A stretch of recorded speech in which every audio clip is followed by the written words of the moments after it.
नमस्कार शेतकरी मित्रांनो, निंबाळकर ड्रॅगन फ्रूट फार्म आणि नर्सरीमध्ये आपलं स्वागत आहे। तर आपण इथं बघत आहोत, आपल्याकडे बरीच लोक आलेले आहेत। तर याच्यामध्ये पवार साहेब आहेत, हे आमचे सिंग साहेब आहेत, संजय सिंह जी आहे, ये बिहार से है। इनका उधर ड्रैगन फ्रूट फार्मिंग का प्लॅनिंग चल रहा है। तर त्याच्यासाठी आपण हा व्हिडिओ बनवतोय। तर याच्यामध्ये आपला फीडबॅक कसा आहे लोकांना, बाबा आपण मार्गदर्शन कसं करतो, कशी बाग आहे, कशी सिस्टीम आहे, त्याच्याबद्दल ते बोलतील। तर त्याच्याबद्दल थोडीशी ते माहिती सांगतील। तर नमस्कार, हे आहेत संजय सिंग साहेब। तर हे सांगतील, त्यांना माहिती जी दिली आपण मार्गदर्शनासाठी येतात बरीच लोक। तर त्यांची इच्छा होती की आपण एक व्हिडिओ घ्यावा, तो मार्गदर्शन तुम्ही चांगलं केले, आपण लोकांना मी माहिती सांगेन। तर त्याच्यासाठी त्यांनी एक व्हिडिओ घ्यायची रिक्वेस्ट केली, म्हणून आपण हा व्हिडिओ बनवतोय। तर ते थोडीशी माहिती दिली। हे पवार साहेब आहेत, हे पण नमस्कार, हे पण माहिती सांगतील। आणि हे आपले त्यांचे पवार साहेब आहेत, हे आपले बंधू।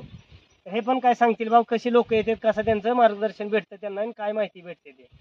तर नमस्ते संजय सिंह जी, आप बता सकते हो कैसा लगा आपको इतनी दूर से आके हमारा फार्मिंग देखे? काफी दिनों से आप लोग का वीडियो देख रहे थे, वीडियो देखते देखते इंटरेस्ट हुआ तो फिर आए हैं अपॉइंटमेंट लेकर। अच्छा जी। पिछले 1 घंटे से काफी हमने देखा, दोनों जगह पे फार्म है इनका, तो दोनों वैरायटी जंबो रेड और सी वैरायटी दोनों का एक्सप्लेनेशन अच्छा से किया। प्लांटेशन कैसे करना है, ऑर्गेनिक मैन्योर का मैनेजमेंट कैसे करना है, ये सब।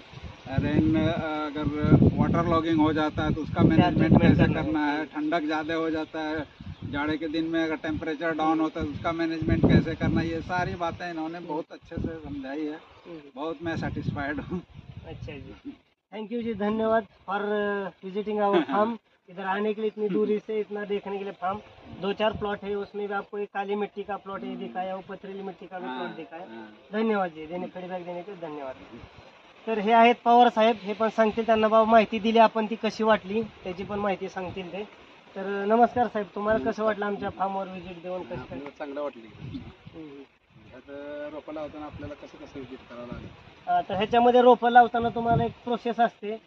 सुरुवातीला कटिंग लावल्यानंतर कितव्या दिवशी तुम्हाला फंगसची डिपिंग वगैरे घेतलं पाहिजे, बुडामध्ये औषध कधी सोडलं पाहिजे, ड्रेंचिंग म्हणतो आपण त्याला, स्प्रे किती दिवसांनी घेतलं पाहिजे, ह्याचं आपण एक शेड्यूल तुम्हाला सांगेन। बाबा एक अशी तुम्ही त्याला सुरुवातीपासून एक वेळापत्रक म्हणतो, टाइम टेबल, ते तुम्ही फॉलो करायचं, जेणेकरून तुम्हाला आजार आल्यानंतर त्याच्यावरती पर्याय शोधण्यापेक्षा आजार येऊ नये म्हणून त्याच्यावरती तुम्ही काळजी घ्या, नक्कीच तुम्हाला फायदा होईल।